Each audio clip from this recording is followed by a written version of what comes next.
Liu Kiang, तुम आखिर करना क्या चाहते हो? भाभी, मेरा चचेरा भाई इतने दिनों से बाहर गया हुआ है, लौट कर नहीं आया। जीवित है या मर गया, तुम्हारे मन में यह स्पष्ट होना चाहिए। यह मेरा मामला है, तुम्हारा इससे कोई लेना देना नहीं है। तुम तुरंत यहाँ से बाहर जाओ, नहीं तो मैं लोगों को बुला लूंगी। आजकल के जमाने में औरत का आदमी न रहे तो भूखों मरने के सिवा बिल्कुल कोई दूसरा रास्ता हो ही नहीं सकता। क्योंकि मेरा चचेरा भाई अब नहीं रहा, तो अब तुम मेरे साथ रहो। बेवजह उपद्रव मत करो। अगर तुम्हारा चचेरा भाई लौट आया, वह तुम्हें नहीं छोड़ेगा। बेवकूफ मत बनो चचेरी भाभी। अभी यह युद्ध और अशांति का दौर है। इतनी देर बाहर रहे, शायद जंगली जानवर खा चुके होंगे। बाहर इतनी ठंड है, चलो अंदर चलते हैं, अच्छी तरह बात करते हैं। आ जाओ भाभी, आ जाओ भाभी। लियू माजी का घर, तो तुम यहाँ हो। आ जाओ भाभी।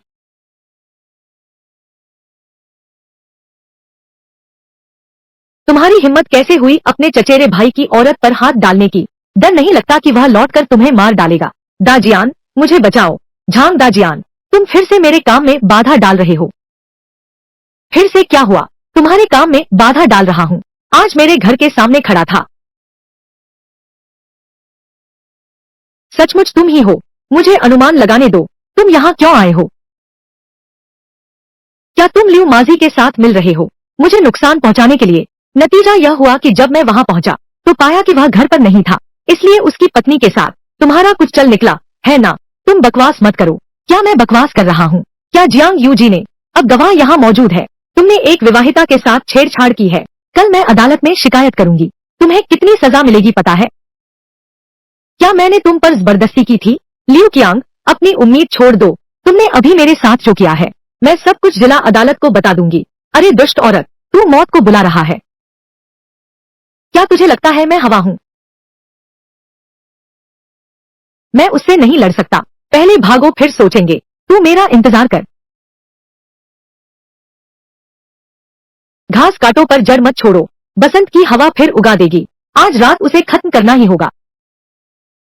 जड़ से मिटा दो, नहीं तो बसंत की हवा फिर से उगाएगी। आज रात उसे खत्म करना ही होगा। शुक्रिया तुम्हारा, फू शियांग यू। लियू माजी ने 3 किलो मांस देकर बदले में यह पत्नी लाई। इस औरत की दुर्दशा वनरू से कितनी मिलती जुलती है। बस किस्मत अच्छी नहीं रही, लियू माजी से मिल गई। अशांत समय में औरतें ऐसी ही होती हैं, बन जाती हैं मनमाने ढंग से बदली जाने वाली वस्तु। लेकिन हालांकि वह पक्ष लियू माजी की पत्नी, शुरू में लियू माजी ने मेरे पिछले जन्म को सताया था।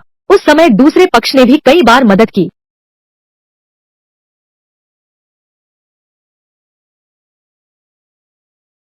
लड़के, आगे से हर महीने हम दोनों भाइयों को एक जिन चावल देना होगा। मैं तुम्हें हर बार देखूंगा, हर बार पीटूंगा।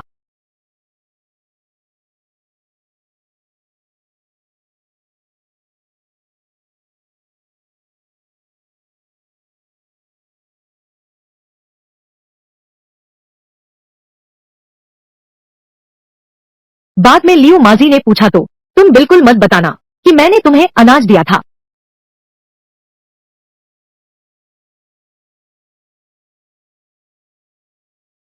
लियू कियांग की तरफ से।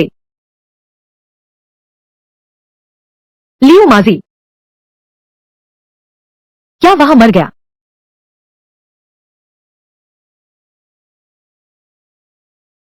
धन्यवाद, मुझे इस कष्ट से मुक्त कर दो।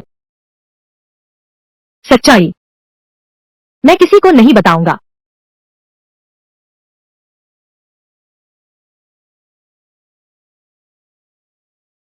झांग दाजियान, मेरा इंतजार करो। मैं तुम्हें मारने का तरीका जरूर ढूंढ लूंगा। कल जब मैं सोंग मिंगिंग को वेश्यालय में बेचकर पैसे ले लूंगा। जब झांग दाजियान घर पर नहीं थे, उसकी तीनों औरतों को जबरन पकड़ लिया और फिर सीधे चले गए। यह बदहाल जगह। यहाँ सच में मुझे मारने की सोच रहे हैं। अब घर नहीं लौट सकता। पहले दान लिंग पर्वत चलते हैं, एक रात छिप कर रहते हैं। तुम मूल रूप से पानलिंग गांव में छिपे हुए थे। मैं अभी तक खुलकर तुम्हें मार नहीं सकता था। अब तुम दान लिंग भाग गए हो, तो यह बहुत आसान हो गया है।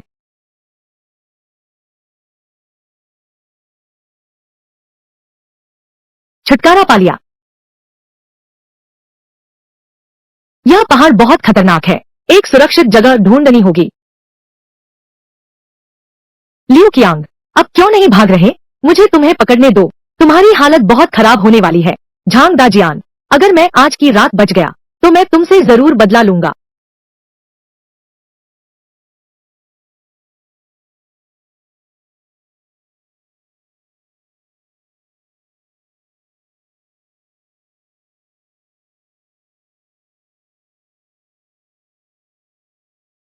भागने की सोच रहे हो? यहीं रहो और काले भालू का साथ दो। झांग दाजियान, तुम्हारी मौत बुरी होगी। काले भालू भैया, मेरे शरीर पर मांस नहीं है, तुम उसे खा लो, या फिर मैं तुम्हें पालिंग गांव ले चलूं। वहाँ गांव में बहुत लोग हैं, निश्चित ही तुम्हें खाने को खूब मिलेगा। झांग दाजियान, मैं मरकर भूत बन जाऊं तब भी तुम्हें। झांग दाजियान, मैं मरकर भूत बन जाऊं तुम्हें छोड़ रहा हूं। तुम्हें मैंने नहीं मारा, बदला लेना चाहते हो तो काले भालू के पास जाओ।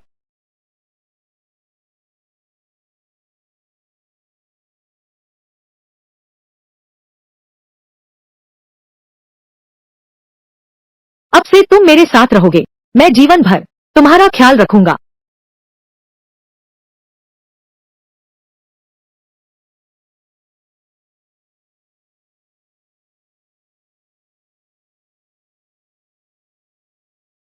अगर फिर नहीं मानोगे, मैं तुझे बेच दूंगा वेश्यालय में।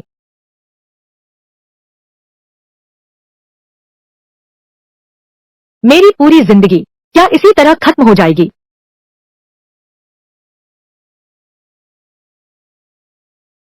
इतनी रात हो गई है, वह अभी तक वापस क्यों नहीं आया?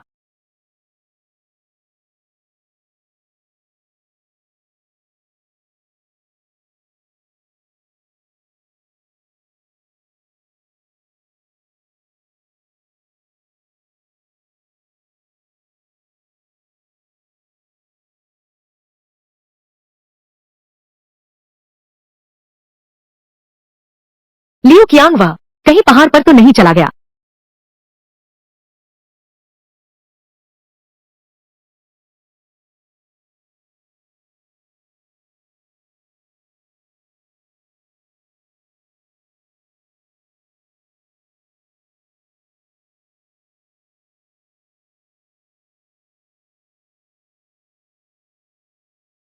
यह लियू कियांग की है। देवियों, मैं आ गया हूँ।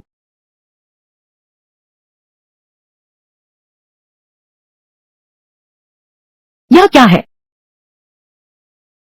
यह क्या है? यह जमीन का कागज है, जमीन का कागज। इसके साथ हम नई जमीन पर एक बड़ा घर बना सकते हैं, तब हमारे पास नया घर होगा। बड़ा घर। मैं तुम्हें खिलाऊंगा और कपड़े दूंगा, छोटी धनपति बन गई। पति जी, आप तो बहुत शानदार है, बड़ा घर मिल गया है, अब हमें चिंता करने की जरूरत नहीं। सर्दियों के आने की। छोटी बहनों, जल्दी से पति जी को धन्यवाद दो।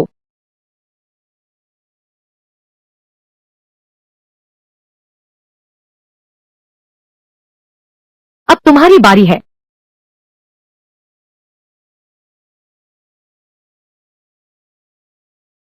बहुत अच्छा, नया घर बन जाए, हमारे पास बड़ा बिस्तर होगा, तब हम एक साथ सो सकेंगे। एक साथ सो सकेंगे। असल में अगर पति तैयार हैं, तो बिस्तर की जरूरत नहीं। यह भी ठीक है, बिस्तर की जरूरत नहीं।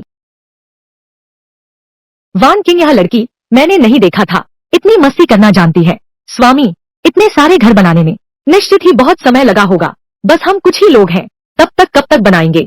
पगली बहन, घर बनाने का काम कैसे कर सकते हैं? स्वामी अकेले सब करें, हम तीन जोर लगाएं, जरूर सर्दी से पहले कमरा बना लेंगे। ठीक है, तुम लोग मेरे साथ रहो, यह तुम्हारे आराम के लिए है, कष्ट उठाने के लिए नहीं। घर बनाने का काम मैं दूसरों से करवा दूंगी, तुम्हें कुछ नहीं करना। यह कैसे हो सकता है प्रिय? हम भी मदद कर सकते हैं, तुम बात नहीं मानते, मैं तुम्हारी पिटाई कर दूंगा। स्वामी, अभी दिन है, बहन की पिटाई करनी है तो फिर अंदर जाकर करो, मैं तुम्हारी रखवाली करता हूँ। बस तुम्हारी जुबान चलती है, तुम लोग बस मेरे पीछे चलो, चुपचाप जीवन बिताते रहो, बाहर की बातें मुझ पर छोड़ दो।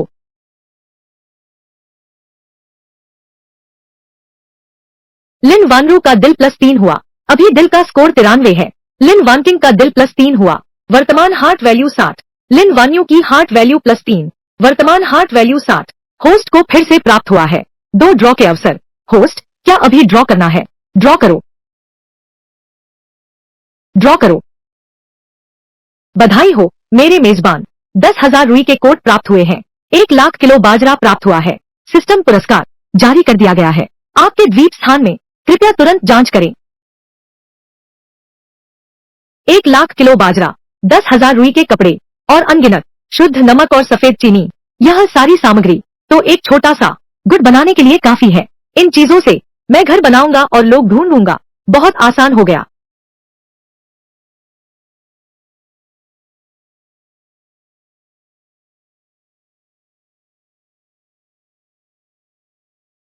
तुम तीनों सच में मेरे हो भाग्यशाली तारे। घर चलो, आज मैं अच्छी तरह तुम्हारा स्वागत करूंगा। चलो चलो चलो।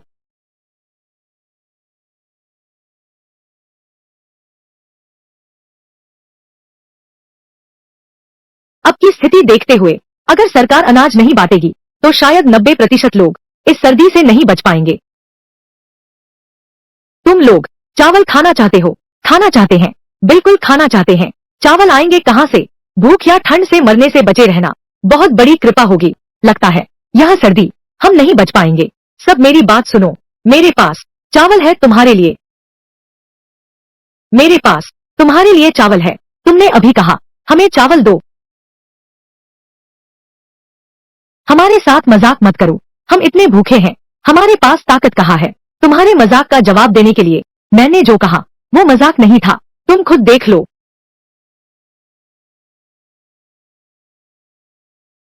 यह सचमुच चावल है, यह सच में असली है। यह चावल बहुत कीमती है। तुम हमारी मदद क्यों कर रहे हो? हाँ, महान तलवार, तुम नहीं कर सकते। अरे, तुम्हारी नजर तो नहीं पड़ गई मेरी बीवी पर? तुम्हारे घर की वो 200 किलो की खुद ही रख लो। मैं सबको चावल दे सकता हूँ और नहीं अपने लिए। हाल ही में मैं एक नया घर बनाना चाहता हूँ। मुझे लोगों की जरूरत है। बस आप सब तैयार हों और मेरी मदद करें तो मैं वादा करता हूँ हर व्यक्ति को रोज एक छोटा कटोरी बाजरा मिलेगा। एक दिन एक कटोरी बाजरा। कौन तैयार होगा? मैं। मुझे चुन लो। मुझे एक दिन में सिर्फ आधा कटोरी बाजरा चाहिए। मुझे एक दिन में सिर्फ आधा कटोरी बाजरा चाहिए। एक दिन एक कटोरी बाजरा, यह ज्यादा नहीं लगता, लेकिन इन अशांत समयों में यह लोगों को मेरे लिए मरने को काफी है। याद रखो, जिस तरह वानरू को झांग दाशान ने कुछ किलो बाजरे से खरीद कर लाया था। सब लोग जल्दी मत करो, जनसंख्या शक्ति है। बस आप सब तैयार हो और पानलिंग गांव के ग्रामीण हो। सब मेरे घर काम करने आ सकते हैं। तुम मेरे सगे भाई हो जो हमें खाना देगा, हम उसी की सुनेंगे। तो अब से हम आपके साथ रहेंगे क्योंकि ऐसा है। सब लोग जाकर तैयारी कर लो, ठीक है? रोज गांव वालों को एक कटोरी बाजरा देना। न सिर्फ हमारा राज नहीं खुलेगा बल्कि अनाज भी ज्यादा नहीं लगेगा। दूसरों की जिज्ञासा आकर्षित करना, गांव में भी प्रतिष्ठा स्थापित कर सकते हैं। यह कहा जा सकता है एक पंथ दो काज। स्वामी सचमुच कुशल है। अचानक ही इतने ग्रामीणों को आज्ञाकारी बना दिया, लेकिन इतने सारे गांव वाले काम कर रहे हैं। क्या हमारे पास पर्याप्त बाजरा बांटने के लिए है? चिंता मत करो, मेरे पति हर काम सोच समझ कर करते हैं। हमें बस उन पर भरोसा करना चाहिए।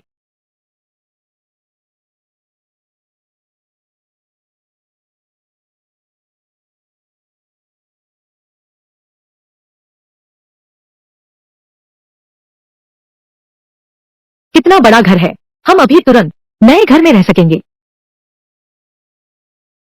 तुम आ गए, तुम तीनों ही। मैं तुमसे कितनी बार कह चुका हूँ, आगे से इस तरह का मेहनत का काम हम भी तो चाहते हैं। जल्दी नए घर में आ जाए।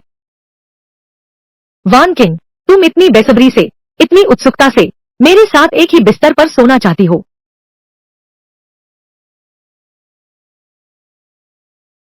बहन शियांग यू ने पहले अक्सर मेरी मदद की थी। आगे अगर मौका मिले तो उसकी ज्यादा मदद करना।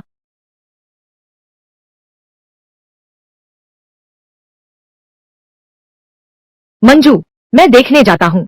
क्या हुआ मंजू?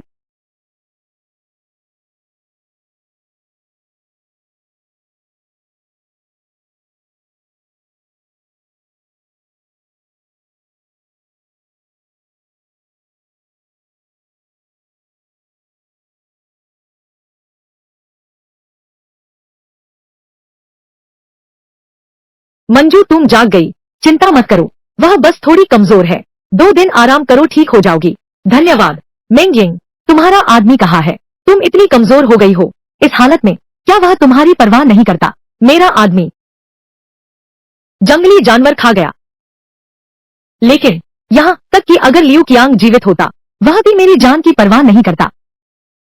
उसने कुछ दिन पहले मुझे कोठे में बेचकर पैसे लेने की योजना बनाई थी। इस दुनिया में बिना पुरुष वाली औरत शायद ज्यादा दिन नहीं जी पाएगी। तुम मेरा एक पल इंतजार करो।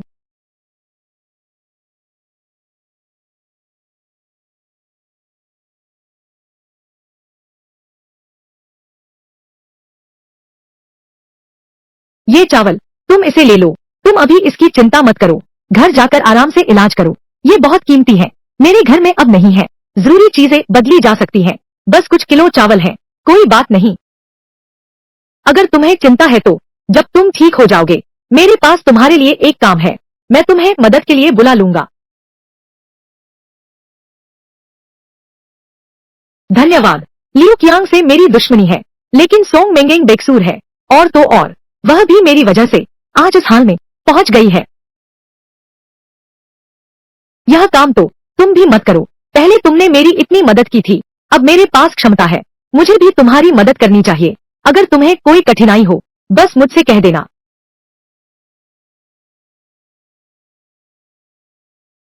तो हम अब चलते हैं। अगर सिस्टम न होता, मुझे डर है कि यात्रा के बाद भी तुम भी ठीक नहीं लग रही। तुम्हारी मौजूदा क्षमता से जीविका की चिंता करने की जरूरत नहीं, क्यों न उन्हें भी यहाँ बुला लो, उपपत्नी बना लो।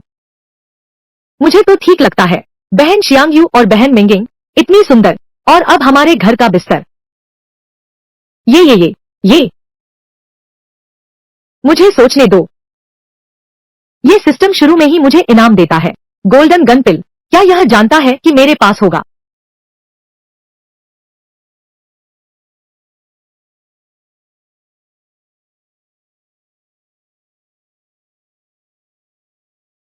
अब तो मेरा यह नया घर बनकर तैयार हो गया है, हमारा नौकर और मालिक का रिश्ता अब खत्म हो गया है। सिवाय उसके जो मैंने वादा किया था आप सबको दाने देने का। एक और बात, मैं हर किसी को एक जिन मांस और दूंगा इनाम के तौर पर। धन्यवाद झांग भैया।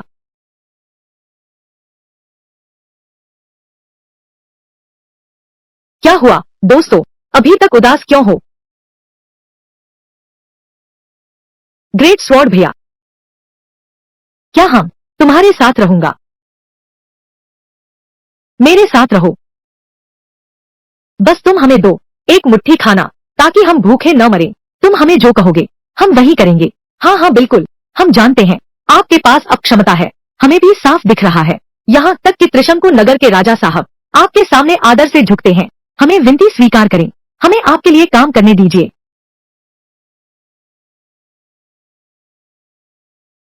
और मैं भी चाहता हूँ कि तुम मेरे लिए काम करो, लेकिन मेरे पास जो अनाज है वह भी तुम्हें बांटने के लिए नहीं है। बहुत सारी चीजें आपको हमें रोजाना देने की जरूरत नहीं। एक कटोरी बाजरा, भले ही एक दिन के लिए ही सही, तुम हमें सिर्फ आधा कटोरा दो, बहुत कम भी चलेगा, बस हमारा पेट भर जाए। हाँ हाँ बिल्कुल सही, लगभग ऐसा ही। इस मौके का फायदा उठाकर पालिंग गांव के सभी लोगों को मेरी आज्ञा माननी होगी। यह मेरे भविष्य के विकास के लिए है, यह भी मददगार है। बड़ी तलवार वाले भैया, आप हमें अपना लीजिए। हाँ, आप हमें स्वीकार कर लीजिए। चूंकि आप सभी मुझ पर विश्वास करना चाहते हैं, तो मैं भी इनकार नहीं करूंगा। मैं आप सभी से वादा करता हूँ, हालांकि मेरे साथ रहकर तुम्हें धन और समृद्धि नहीं मिलेगी, लेकिन मैं कभी नहीं दूंगा कि तुम भूखे या ठंडे मरो। लेकिन पहले ही स्पष्ट कर दूं, अगर किसी ने गलत इरादा किया तो मेरी तलवार को दोष मत देना। धन्यवाद दाजियन भैया, अब से मैं आपकी हर आज्ञा का पालन करूंगा। धन्यवाद दाजियन भैया। ठीक है, धन्यवाद दाजियन भैया। ठीक है, जल्दी उठो। धन्यवाद दाजियन भैया, जल्दी उठो। दाजियन बदल गया है, वह ऐसा बन गया है कि समझ नहीं आ रहा।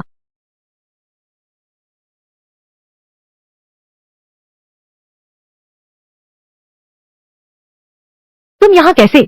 मैं तुम्हारे लिए कुछ अनाज लाया हूँ। धन्यवाद दाजियन, मैं हमेशा तुम्हारा अनाज खाता रहा हूँ। मन में थोड़ा अपराध बोध है, थोड़ी से अनाज की क्या बात है। पहले अगर जियांग यू दीदी न होती, तुम मेरे लिए खाना लाए हो, शायद मैं आज तक जीवित भी न रह पाता, लेकिन यह अनाज तो बहुत कीमती है।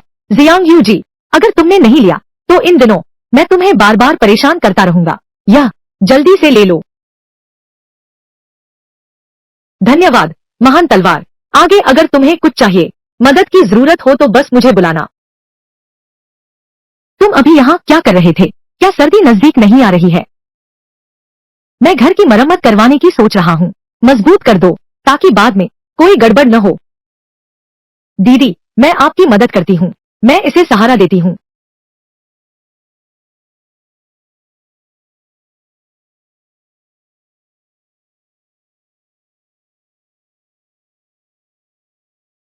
तलवार, तुम्हें क्या हुआ? कुछ नहीं, कुछ नहीं। हे भगवान, यह क्या पाप है?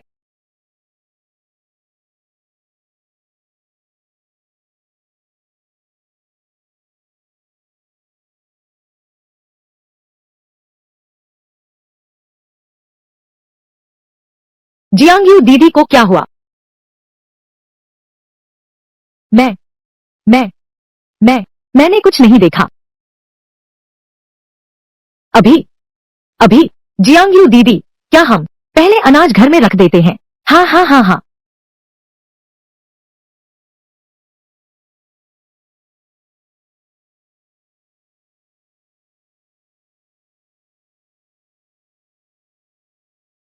शरीर कैसा है अब?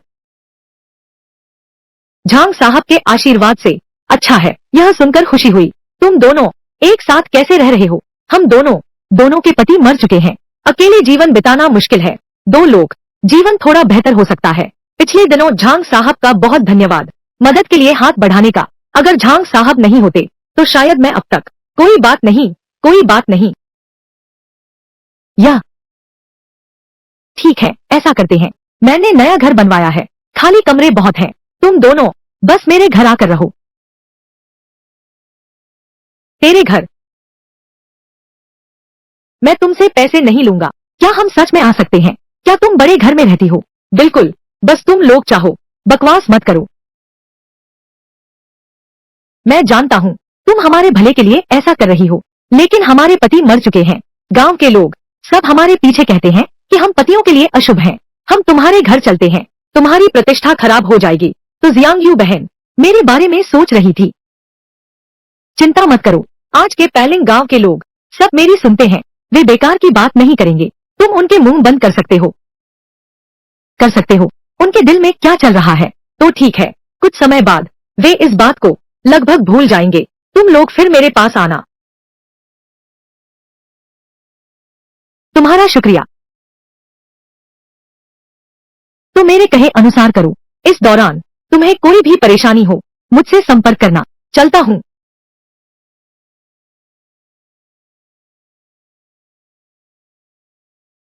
मैं जानता हूँ तुम सहारा ढूंढ रही हो। हम ऐसा नहीं कर सकते। महान तलवार की प्रतिष्ठा खराब करने के लिए तुम सहमत होना।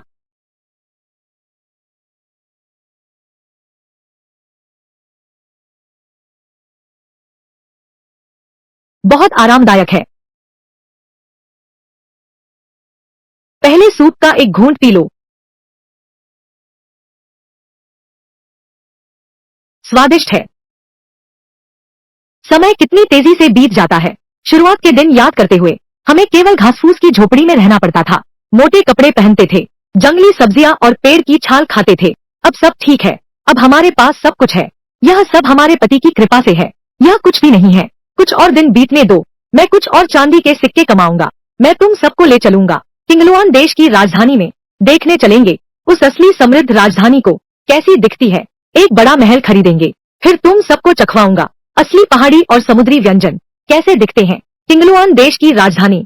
मैंने सुना है किंगलुआन देश की राजधानी बहुत सारे अमीर लोग रहते हैं। मैंने यह भी सुना किंगलुआन देश की सम्राट वहीं रहते हैं। पति जी ऐसा कहते हैं। वाकई में बहुत उम्मीद है। लिन वानरू का प्यार स्कोर 3 बढ़ा। वर्तमान प्यार स्कोर 96 है। लिन वानकिंग का प्यार स्कोर 3 बढ़ा। वर्तमान प्यार स्कोर 63 है। लिन वान्यू का प्यार स्कोर 3 बढ़ा। वर्तमान प्यार स्कोर 63 है। वानरू का प्यार स्कोर 96 तक पहुंच गया है। पता नहीं 100 तक पहुंचो क्या होगा। सचमुच उत्सुकता हो रही है।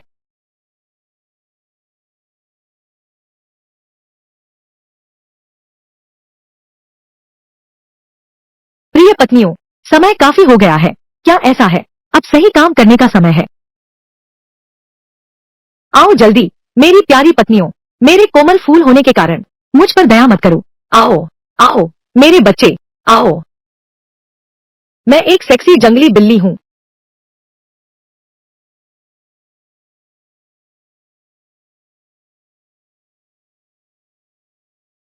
यह हवेली बहुत भव्य बनाई गई है।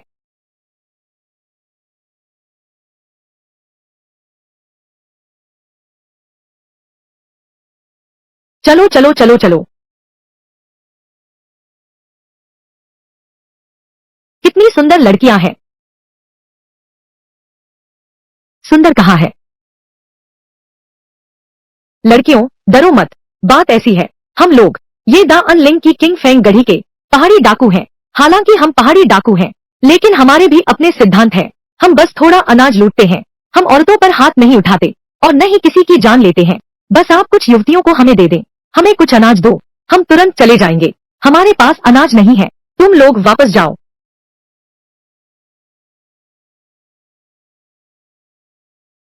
यह तुम्हारी गलती है। तुम पालिंग गांव में इतना बड़ा महल बना सकते हो, यह कैसे हो सकता है कि गरीब घर का व्यक्ति हूँ। हम बाहर निकले हैं तो बस पेट भरने के लिए। हम आशा करते हैं आप हम पर कठोर न बने। जल्दी से अनाज निकाल दो, अगर हम भूखों मर गए तुम्हें भी चैन से नहीं रहने देंगे। रुको रुको रुको रुको, तुम क्या करना चाहते हो? तुम्हारी आंखें अंधी हो गई हैं। भैया झांग की औरत को छूने की हिम्मत। हम किंगफेंग गैंग हैं, सैकड़ों भाइयों की। कुछ भी मत कहो, किंगफेंग गढ़ की बात छोड़ो, यहाँ तक कि सम्राट स्वयं आ जाए। पैलिंग गांव में जो भी भैया झांग की महिला को परेशान करे उसे मरना ही होगा। पास मत आना, एक कदम और आगे बढ़ोगे तो मैं मारूंगा। क्या बात है, इतना शोर क्यों है?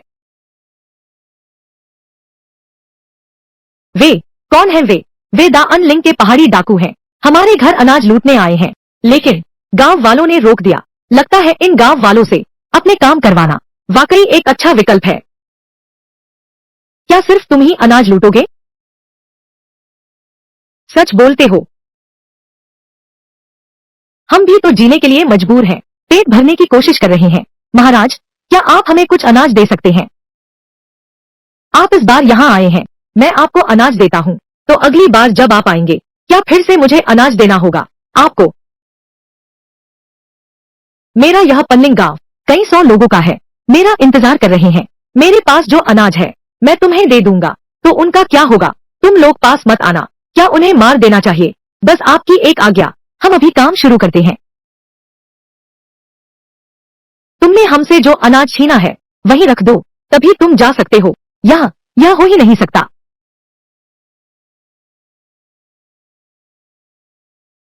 अगर हमने अनाज दे दिया तो हम क्या करेंगे? क्या तुम्हें जान की परवाह नहीं? वे सचमुच हमला करेंगे। यह काम काम काम, दो दो दो, यह ये पहाड़ी डाकू और साथी भी हैं। अगर दूसरे साथियों को पता चला कि कोई यहाँ मरा है तो विवाद और बढ़ जाएगा। वापस जाकर बता दो, तुम्हारा सरदार अगर एक बार फिर पानिंग गांव में हमें परेशान करने आया तो उसका अस्तित्व ही मिट जाएगा। तुम ये पहाड़ी डाकू, अच्छा होगा शांति से मान लो। यहाँ तक कि सांचा कस्बे का सबसे अमीर व्यक्ति जमींदार झू भी मेरे भाई झांग का आदर करता है। थोड़ा सम्मान दिखाओ। हाँ, हमारे 3 चौराहे वाले कस्बे में कम आओ, उधम मत मचाओ। मालिक कौन है? 3 चौराहे वाले कस्बे का सबसे अमीर आदमी। सुनते हैं उसकी बहुत पहुंच है। पहले हम चलते हैं, फिर बात करेंगे। चलो चलो चलो चलो।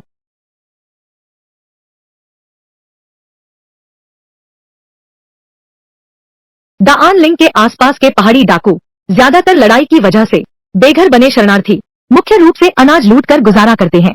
अब किंग वान देश में लगातार युद्ध हो रहे हैं, शरणार्थियों की संख्या बढ़ गई है। डाकू डर है कि और उग्र हो जाएंगे। लगता है कोई उपाय सोचना होगा, कुछ और लोगों को अपने पक्ष में करना होगा। आज की बात, आप सबका धन्यवाद। यह अनाज, यह लो, आपस में बांट लो। भैया झांग, ये हमारे हैं। यह कैसे चलेगा? हम हर महीने भैया झांग का अनाज लेते हैं। तीनों बहनों की रक्षा करना, यह तो हमारा कर्तव्य है। मेरी ये आदत है, हमेशा पुरस्कार और सजा स्पष्ट रखता हूँ। आज के मामले में तुम लोगों का योगदान रहा, इनाम मिलना तो बनता है। आगे मेरे साथ काम करोगे, तुम्हारा पेट भरने को खूब अनाज होगा। धन्यवाद झांग भाई, झांग भैया, शुक्रिया। वापस जाने के बाद किंगफेंग ठिकाने के डाकुओं को फिर से हमें परेशान करने से रोकने के लिए।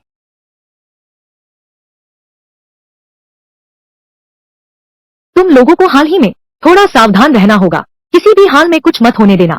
हाँ,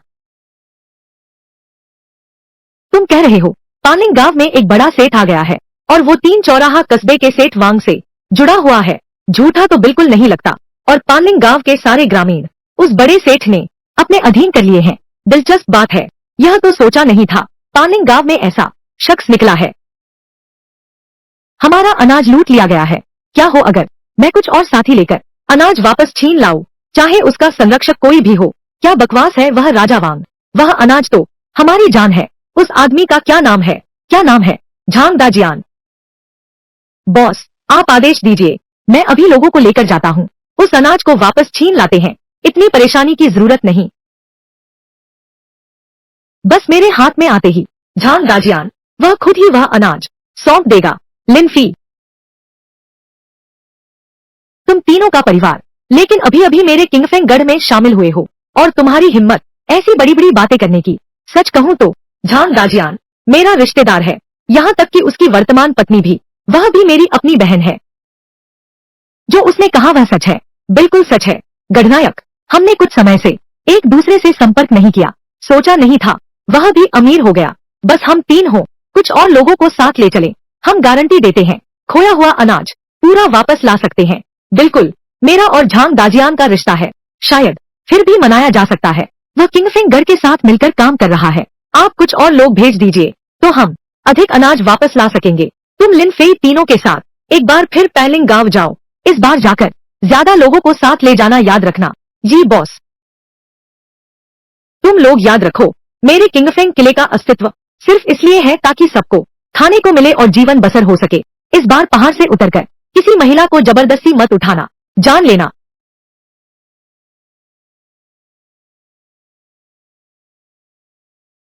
क्या तुम सचमुच उस झांग दाजियान के साथ साझेदारी करोगे? हमारे पास इतने सहायक हैं, साझेदारी क्यों करें? झांग दाजियान को मार दो, अनाज तो हमारा ही रहेगा। उस आदमी को हर हाल में कत्ल कर दो, फिर उन तीनों को, औरतों को भी पकड़ लाओ, वेश्यालय में बेच दो। बेटा, गांव के मुखिया ने कहा है हमें किसी को मारने नहीं देना, अगर उसे पता चला तो हम शायद। चिंता मत करो पिताजी, जब तक हम नहीं बताते किसी को पता नहीं चलेगा कि यह हमने किया है। क्या आप भूल गए कि झांग दाजियान ने हमारे साथ कैसा व्यवहार किया था? बिल्कुल, तुम तीनों गांव के मुखिया की बात को बिल्कुल नहीं मानते। तुमने जो कुछ कहा मैंने सब सुना है। अगर निजी दुश्मनी निकालनी है, हमारी मदद की उम्मीद मत करना, उन्हें मार डालो, कोई नहीं जान पाएगा कि यह हमने किया है। और जब अनाज वापस मिल जाएगा तो हमारी हैसियत चिंगफेंग गढ़ में और भी ऊंची हो जाएगी। शायद तुम भी बन सकते हो चिंगफेंग गढ़ के दूसरे सरदार। क्या यह अच्छा नहीं होगा? हम पहाड़ी डाकू हैं, पर हम आसानी से किसी की जान नहीं लेते। तो तुम कह रहे हो तुम हमारी बात नहीं मानोगे, क्या करोगे?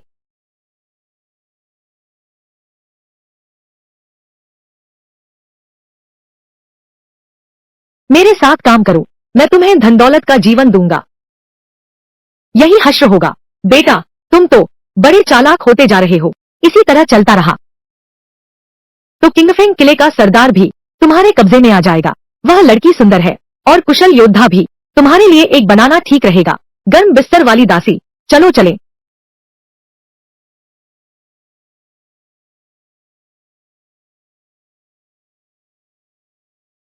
यह घर कितना भव्य है, ये तीनों सुंदरियां मेरी पीठ पीछे इतने बड़े घर में रहती हैं।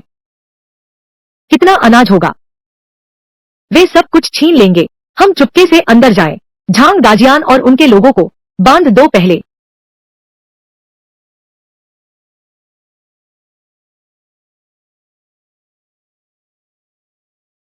परिचित चेहरा है, तुम तीनों लिन गांव में नहीं रह सकते, पहाड़ों में जाकर डाकू बन गए हो। तुम लोग यह क्या? तुम तीनों सुंदरियों, जल्दी से उन्हें मेरे सामने से हटाओ। मैं तो तेरी असली माँ हूँ वान यू। हमने तो उनसे बहुत पहले ही रिश्ते तोड़ दिए हैं, वे अब हमारे नहीं रहे। माता पिता अब हमारा अपना केवल मेरा पति है। तुम्हें पता था हम आएंगे, तुमने मुझे धोखा दिया, यह तुम्हारी मूर्खता है। खुद चला आया मेरे पास। झांग दाजियान, रिश्ता तोड़ने का करार वह मान्य नहीं है। अगर तुम मुझसे शादी करना चाहते हो मेरी 3 बेटियों से, तो तुम्हें मुझे देना होगा 1 महीने में 100 किलो बाजरा। बिल्कुल सही, नहीं तो इन तीनों को ले जाओ। माँ, अब भी सपने देख रही हो? क्या तुम्हें लगता है आज जीवित बच पाओगे? तुम क्या करना चाहते हो? कैसे भी कहो, मैं हूँ वानरों और उनकी बहनों के पिता। तुम मुझे छूने की हिम्मत करते हो? झांग दाजियान, तुम हद से ज्यादा दबाव मत डालो। तुम लोग ज्यादा हो तो क्या हुआ, मेरे हाथ में है असली हथियार। किंग लुआन देश के कानून के अनुसार, किंग लुआन देश के कानून के अनुसार डाकुओं को मारने वाले को पुरस्कार मिलेगा, दंड नहीं। उन्हें पकड़ो, भारी इनाम मिलेगा। भाइयों, उनसे लड़कर दिखाते हैं, उन्हें मार डालो, अनाज हमारा है।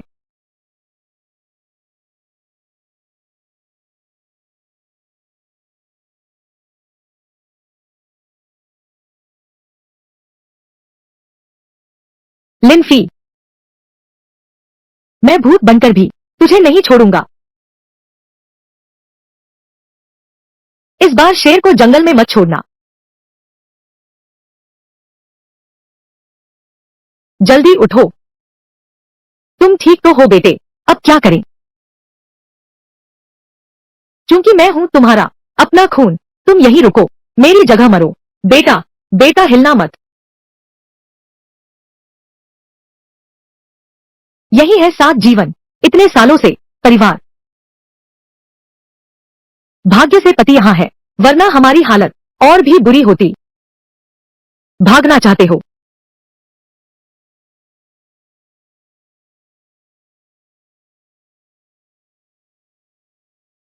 जान बड़ी मजबूत है, तुम्हें कुछ देर और जीने दो। अपने ही प्यार से पाला हुआ बेटे ने धोखा दिया, शायद दिल टूट चुका है। इन दोनों का क्या करें?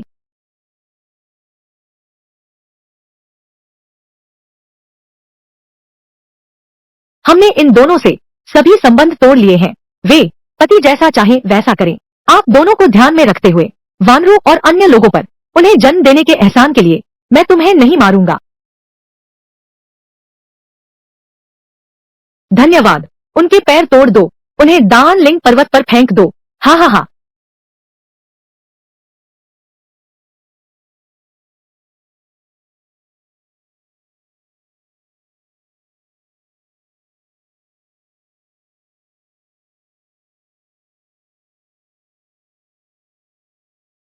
सब लोग अलग अलग जगह ढूंढो। वह आदमी एक तीर खा गया, ज्यादा दूर नहीं भागा होगा।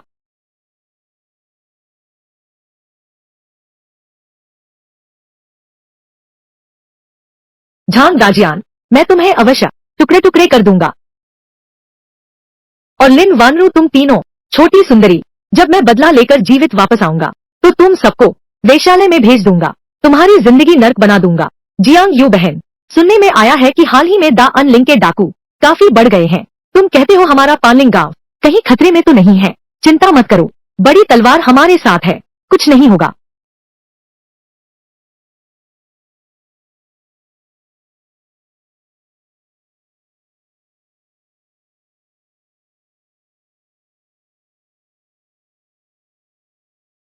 ये दोनों औरतें कितनी सुंदर हैं। मोतियों के फूलों के नीचे मरना भी सही है। यमराज भी मेरे वश में है।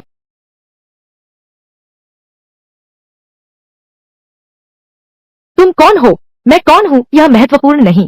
किसी भी सूरत में आज रात अब तुम सब मेरे हो। भागो मत, हे सुंदरी, मुझे छोड़ दो, बचाओ। सुंदरी, तुम्हारी मुझे मारने की हिम्मत, तुम बुरे इंसान हो। आज रात पहले तुम्हारा आनंद लेते हैं, कल तुम्हें पहाड़ पर ले जाऊंगा, फिर आनंद लेंगे। आज रात। छोटी सुंदरी, आज तुमसे शुरुआत करते हैं। छोटी सुंदरी, मुझे छोड़ दो, बचाओ।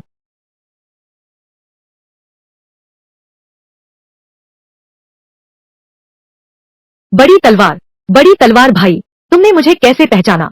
तुम इतनी जोर से क्यों चिल्ला रहे हो? क्या तुम समझते हो मैं बहरा हूँ? मैं तुमसे विनती करता हूँ, मुझे छोड़ दो, तुम्हें छोड़ दूंगा। तुम जैसे लड़के सीधे नर्क में जाओ।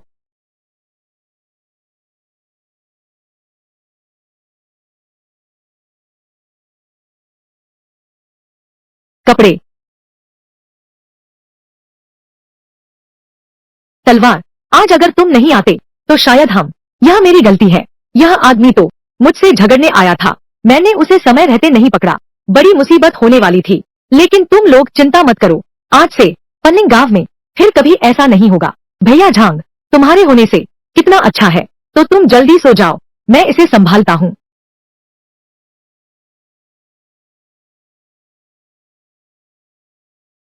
मेंग यिंग, यह दुनिया, मैं समझ गई हूँ। हम दो औरतें जी नहीं पाएंगी। मुझे कोई उपाय सोचना होगा। क्यों न हम दाजियान की छोटी पत्नियां बन जाए। छोटी बीवी नहीं बन सकती, नौकरानी भी बन जाऊंगी। जियांग यू दीदी, मैं दाजियन जैसे अच्छे आदमी बहुत नहीं बचे हैं। हमें मौका जरूर पकड़ना चाहिए, वरना बाद में कोई मौका नहीं मिलेगा। किंगफेंग ठिकाने का अस्तित्व हमेशा से एक समस्या रहा है। उनके हमला करने का इंतजार करने से बेहतर है मैं खुद ही हमला कर दूं। सिस्टम से मजबूत किए गए शरीर के साथ और धनुर्विद्या में निपुणता के साथ। बस थोड़ा सावधान रहना होगा, खतरा तो नहीं होना चाहिए।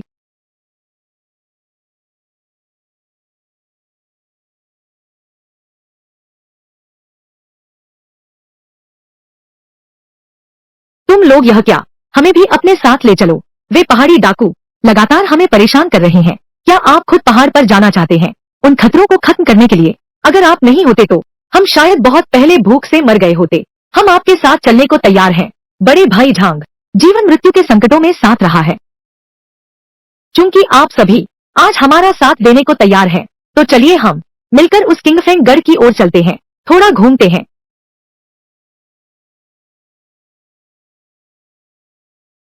तुम लोग कैसे आ गए? तलवार कहाँ जा रहे हो? हाल ही में किंगफेंग गांव के डाकू बहुत उदंड हो गए हैं। मैं पहले हमला करने की योजना बना रहा हूँ। उन सबका सफाया कर दूंगा। तुम दोनों मुझसे मिलने आए हो, क्या कोई बात है? इतने सारे लोग इस तरह की बातें कैसे कह सकते हो? मैं और मेंग यिंग बहन तुमसे कुछ बात करनी है, अकेले में चर्चा करनी है। लेकिन तुम्हारा इंतजार करूंगा। विजय होकर लौटने पर हम फिर तुमसे मिलेंगे। छोड़ो भी, बेहतर है पहले किंगफेंग गांव के झगड़े को सुलझाए। उन्हें जरूर खत्म करना होगा। उनका सफाया जरूरी है। चलो चलें। झांग दाजियान छुपकर किंगफेंग गढ़ में घुस गया। उसे लगा कि एक भीषण लड़ाई उसका इंतजार कर रही है। लेकिन झांग दाजियान ने कभी नहीं सोचा था कि ये पहाड़ी डाकू दिल के बुरे नहीं है। पानिंग गांव में जो कुछ हुआ वह सब लिन फेई और उसके साथियों के भड़काने का नतीजा था। सोच विचार के बाद झांग दाजियान ने तय किया कि वह सभी डाकुओं को अपने वश में करेगा और उनके सरदार ली किंगलुआन को भी।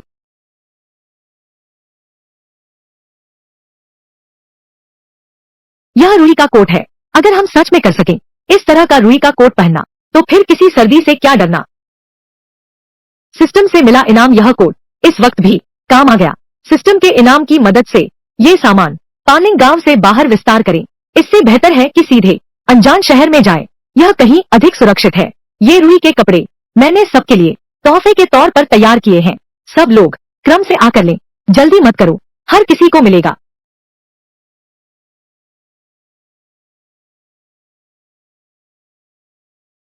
जी जी शियांगयू भैया, दाजियान लौट आए हैं। लौट आए इतनी जल्दी? जियांगयू दीदी, दाजियान भैया सच में बहुत कमाल के हैं। उन्होंने न सिर्फ किंगफेंग ठिकाने को जड़ से उखाड़ फेंका, बल्कि उन पहाड़ों को भी सबके सब आत्मसमर्पण करवा दिया। क्या सच में? जियांगयू दीदी, हम अभी जाकर ढूंढते हैं बड़ी तलवार भैया को। पर ऐसा आदमी सच में हम दोनों पर मोहित होगा। शियांगयू दीदी, कुछ नहीं, चाहे जो भी हो तुम्हें भी कोशिश करनी चाहिए। तुम्हारा भविष्य तुम्हारे अपने हाथों में है।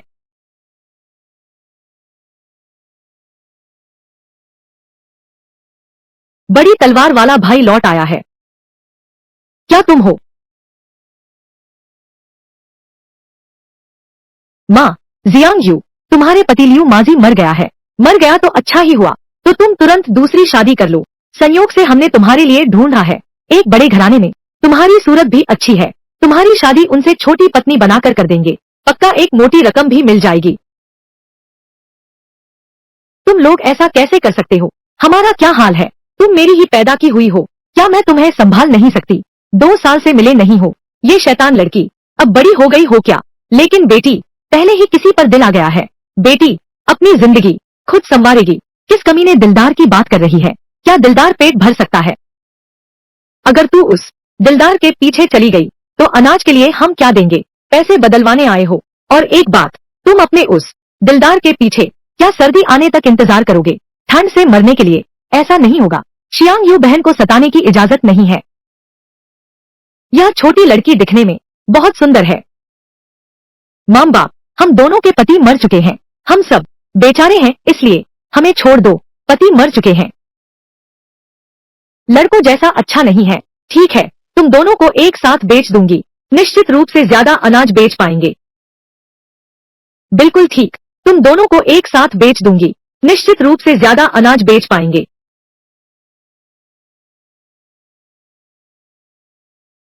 बेटी, मैं तुम्हारे भले के लिए कह रही हूँ, मुझे छोड़ दो। तुम विरोध मत करो। मुझे छोड़ दो, हमें छोड़ दो। शांत रहो। तुम औरत, तुम मुझे छोड़ दो। शांत रहो मेरे सामने। तलवार, लगता है इस जन्म में मेरी तुमसे कोई जुड़ाव नहीं है। मैं तुम दोनों को बेच दूंगा। उस समय यह घर मेरा हो जाएगा। फिर बाद में बेच दूंगा दूसरे लोगों को और फिर मुनाफा कमाऊंगा। चलो।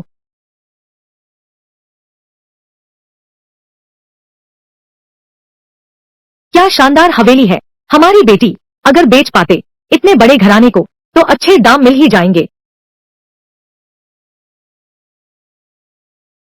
शांत रहो।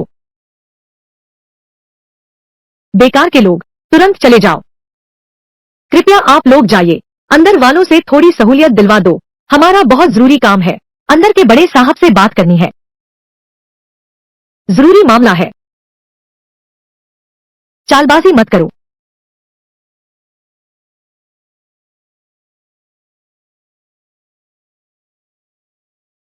शांत रहो। वे कौन है? तुम लोग आखिर करना क्या चाहते हो? यह महाशय, सच कहूं तो हम अपनी बेटी बेचने आए हैं। बेटी बेचने?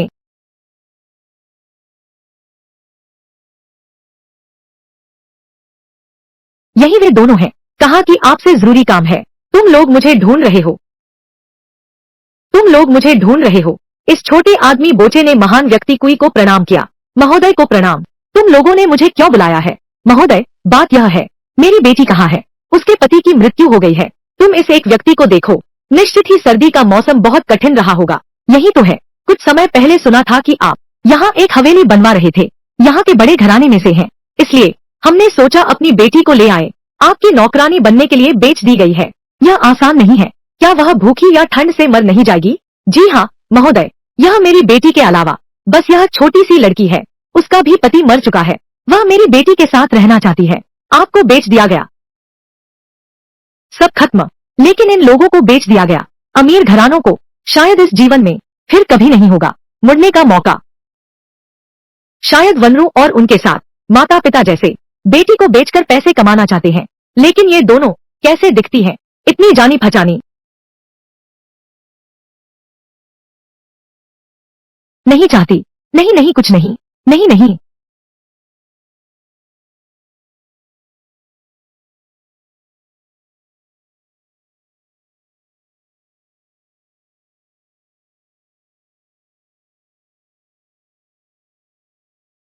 महान तलवार, महान तलवार भैया, तुम हो। ये तुम दोनों हो। सोचा न था हम ऐसे मिलेंगे। महान तलवार को बेच दो। लगता है मेरी जिंदगी अब भी बच सकती है। ये लोग पहचानते हो? पहचानते हो तो क्या हुआ? मेरी बेटी इतनी सुंदर है। मैं उस पर भरोसा नहीं करता। ध्यान नहीं देते। क्या वे अपनी मर्जी से आई है? बात ऐसी है, मेरी बेटी कहाँ है? यह लड़की, उसका पति मर गया है। सर्दी नहीं झेल पाएगी। हम भी तो उसकी भलाई चाहते हैं। क्या चाहिए? इतनी आसानी से? सचमुच बड़े घराने की है। हमें चाहिए 10 किलो बाजरा।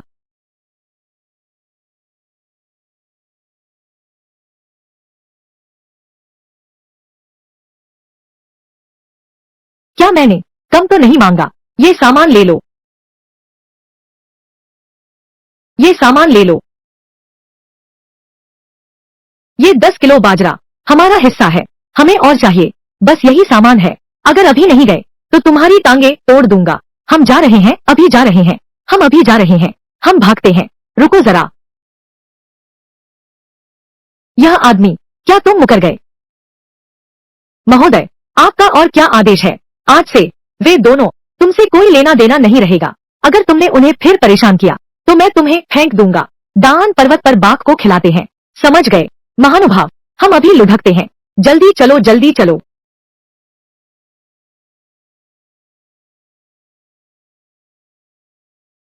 ठीक है, ठीक है, ठीक है। अब तो यह हो ही गया है। तुम लोग बस मेरे साथ यहीं रह जाओ। बड़ी तलवार, मैंने सोचा था तुम्हें फिर कभी नहीं देख पाऊंगा। बड़ी तलवार भैया, अच्छा हुआ तुम यहाँ हो, नहीं तो हम दोनों। अब से मैं तुम्हारे साथ हूँ, अब कोई तुम्हें तंग नहीं करेगा। चलो घर चलते हैं। क्या खूबसूरत कमरा है। आज के बाद तुम दोनों यहीं रहोगी। हम दोनों, क्या हम सच में यहाँ रह सकते हैं? यह अब तुम्हारा घर है। बहनों, यह तुम्हारे लिए नए कपड़े हैं। कितना मुलायम कपड़ा है। जन्म से लेकर आज तक मैंने कभी नहीं देखे हैं इतने अच्छे कपड़े। क्या यह सब सच में हमारे हैं? क्या यह हमारे लिए है? यहाँ की हर चीज सब तुम्हारी है। असल में हम तीन बहनें भी घरवालों ने बेच दी थी। बस किस्मत अच्छी थी, एक बड़ी तलवार मिली, तभी आज की यह जिंदगी है।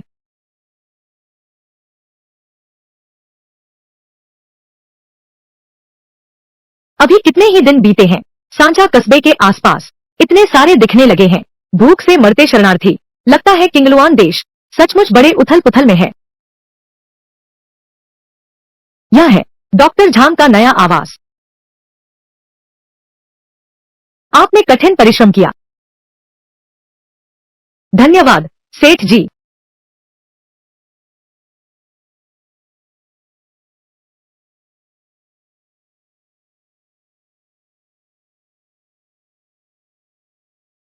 डॉक्टर झांग, कई दिनों से मुलाकात नहीं हुई। आप तो ठीक है ना?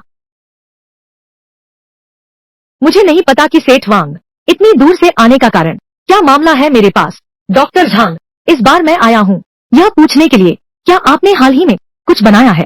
पहले जैसी दवा, दिव्य औषधि है यह? साहूकार वांग, यह कठोर सर्दी आने वाली है। दिव्य औषधि बनाने की जड़ी बूटियां बहुत दुर्लभ हैं। ऐसी बात है तो वह वैद्य झांग कब इसे बना पाएंगे? निश्चित रूप से पहली बार में अपने छोटे भाई को सूचित करूंगा। छोटा भाई देने को तैयार है, 10 गुना कीमत पर खरीदने को। निश्चित रूप से ऐसा ही। तो फिर मैं कुलपति वांग, थोड़ी देर बैठिए, मेरे पास एक सौदा है। पता नहीं राजा साहब को दिलचस्पी होगी या नहीं। यह सौदा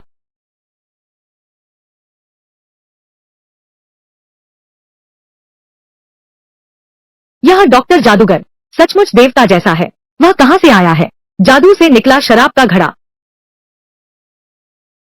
राजा वांग,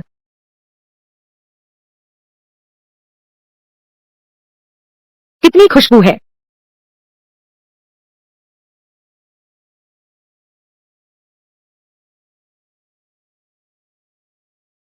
दुनिया में इतनी शानदार शराब भी होती है। अगर इस तरह की शानदार शराब हर जगह के अमीर और नामी लोगों को बेची जाए तो निश्चित रूप से बिकेगी, बहुत ऊंचे दामों पर। डॉक्टर झांग, आपने अभी जो धंधे की बात की, क्या इसकी तरफ इशारा था? बिल्कुल यही। मैं साहूकार वांग से अनुरोध करना चाहता हूँ कि वे इसे बेचने में मेरी मदद करें। मैं शराब की आपूर्ति संभालूंगा और साहूकार वांग केवल बिक्री की जिम्मेदारी। कमाई का पैसा मुझे 6, तुम्हें 4। कैसा रहेगा? मैं पानलिंग गांव में रहता हूँ, यहाँ कुछ प्रभाव रखता हूँ, लेकिन गांव से बाहर जड़े ही नहीं रहेंगी। साहूकार वांग संचा कस्बे के सबसे अमीर हैं, उन्हें बिक्री में मदद के लिए आगे लाएं तो कुछ लोगों द्वारा, अंधे बदमाशों द्वारा परेशान नहीं किया जाएगा। मुझे सिर्फ बिक्री संभालनी है। डॉक्टर झांग तो मुझे देने को तैयार है 40% मुनाफा। डॉक्टर झांग के लिए क्या यह थोड़ा ज्यादा नुकसान नहीं है? मुसीबत में एक कदम पीछे हटना भविष्य के लिए जगह छोड़ देता है। धन के मामले में थोड़ा समझौता करो, अपने लिए स्वाद बचा रहेगा। डॉक्टर झांग, तुम सच में अनोखे इंसान हो। तुम जैसा दोस्त मैं जरूर बनाऊंगा। चलो हम डॉक्टर झांग के कहे अनुसार करते हैं। धन है, सब मिलकर कमाएंगे।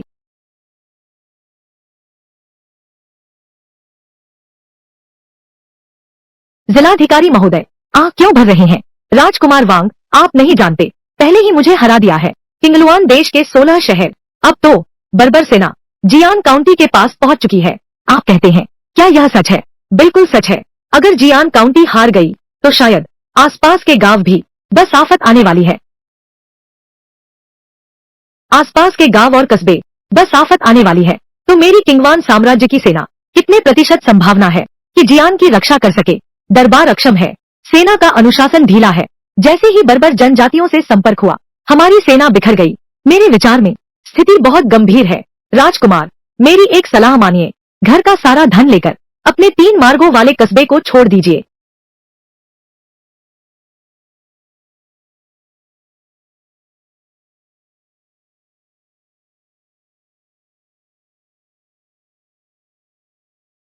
यह शराब मुंह में मधुर और सुगंधित है। इसकी मिठास लंबे समय तक रहती है। भाई वांग, इतनी अच्छी शराब तुम्हें यह कहाँ से मिली? सच कहूँ तो यह शराब पैलिंग गांव से है। झांग दाजियान नाम का एक गांव वाले ने बनाई है। एक साधारण ग्रामीण इतनी कुशलता रखता है, यह तो अद्भुत व्यक्ति है। दुर्भाग्य से अब लगातार युद्ध हो रहे हैं। मैं यहाँ का मजिस्ट्रेट हूँ, मिलने का मन भी नहीं है। यह बड़ी तलवार सचमुच एक अद्भुत व्यक्ति है। मेरा उससे कुछ जान पहचान है। यह कैसे संभव है? वह बड़ी तलवार 3 मोड़ वाले कस्बे के सबसे अमीर आदमी से जुड़ी है। राजा वान से मेरी दोस्ती हो गई है, तो मेरा बदला क्या जीवन भर नहीं ले पाऊंगा?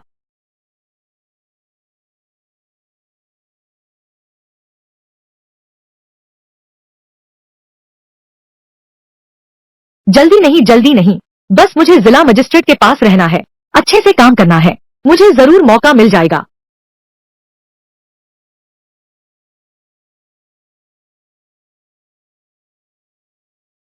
जब मुसीबत आए तो एक कदम पीछे हट जाना चाहिए, इससे आगे का रास्ता खुल जाता है। जब धन की बात हो तो थोड़ा सा हिस्सा छोड़ देना चाहिए, इससे रिश्तों में मिठास बनी रहती है।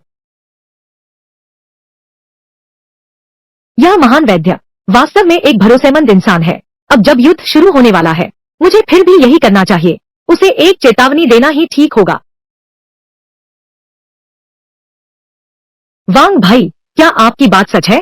बिल्कुल सच है। आजकल दक्षिणी बर्बर जनजातियों का बोलबाला है। हमारे किंगलुआन देश की सेना शायद ज्यादा देर तक न टिक पाए। युद्ध की ज्वाला शीघ्र ही यहाँ तक फैल जाएगी। डॉक्टर झांग, मेरी एक बात मान लीजिए, आप जैसे महान व्यक्ति चाहे कहीं भी जाए, जरूर सफलता पाएंगे। हमेशा बंधे रहने की जरूरत नहीं। इस पालिंग गांव की छोटी सी जमीन पर। धन्यवाद भाई वांग, विशेष रूप से याद दिलाता हूँ। डॉक्टर झांग, आजकल हर तरफ युद्ध और अराजकता है। आज हम एक दूसरे से विदा ले रहे हैं। इस जीवन में डर है कि फिर कभी मुलाकात नहीं होगी।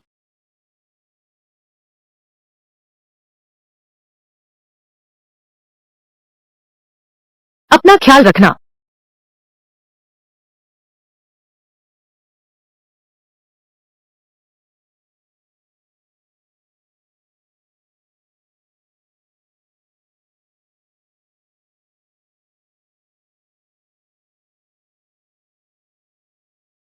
प्रिय पति, यह क्या हुआ है? युद्ध हो रहा है।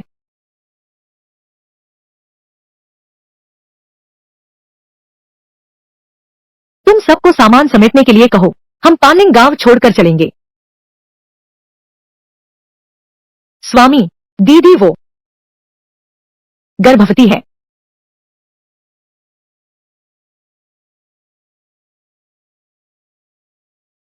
तुम लोग चिंता मत करो, भले ही यह दुनिया कितनी भी अशांत हो, मैं तुम्हारी रक्षा कर सकता हूँ। जाओ, अपना सामान पैक करो।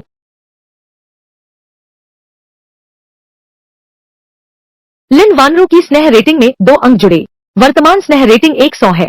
होस्ट को बधाई हो, स्नेह रेटिंग पूर्ण स्तर उपलब्धि प्राप्त हुई। लिन वानरू इस जन्म में पूर्ण निष्ठावान स्वामी, हृदय समर्पण शीर्ष स्तर, अतिरिक्त पुरस्कार 1000 चुनिंदा घुड़सवार सेना। क्या पूर्ण निष्ठा है? 1000 चुनिंदा घुड़सवार सेना, यह मेरे और सबके लिए पर्याप्त है, इस अशांत संसार में जीवित रहने के लिए। हाल की कुछ अफवाहें, मुझे यकीन है कि आप सभी ने सुन ही लिया होगा। किंगलुआन देश की सीमा पर बार बार हार हो रही है।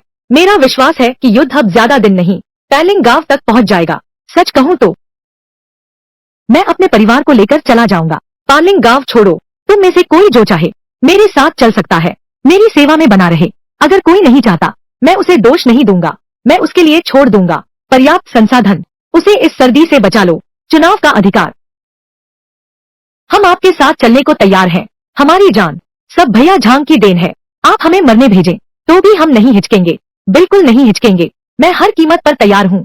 अगर ऐसा है तो मैं तुमसे वादा करता हूँ, मैं कभी निराश नहीं करूंगा तुम्हारी उम्मीदों पर। राजकुमार झांग, क्या तुमने भविष्य की योजना बना ली है?